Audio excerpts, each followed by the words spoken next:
भाई तेरे हमारे के खिली दी है बड़ा खैनी खाए के मन करते रही यार तोरा लेके दोस्ते ना हमार बिहार तक केल बार जग में पूरी चलावे काकी में सांझे बार कि हमरा के बिहार की लाल लोला चियर कमाने। अरे छोड़ कुल तो नहीं जब देखा तब लड़ते रहला था आ तोरा घरे काल हाला सुनात रहे कुछ भइल का रहे ना रे हमारा घरे का भइल कुछ ना का बात बा बोल।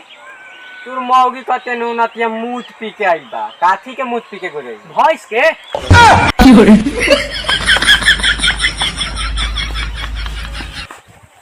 जाता रे तो जो बाकी एगो बात के ध्यान रखी है हितई में जाई जाला नु तो कबो एक रोटी कमे खाई जाला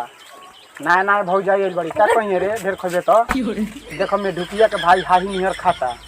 ठीक बनो ठीक बा तारा जो। बात के पालन करो हां पालन करी हो।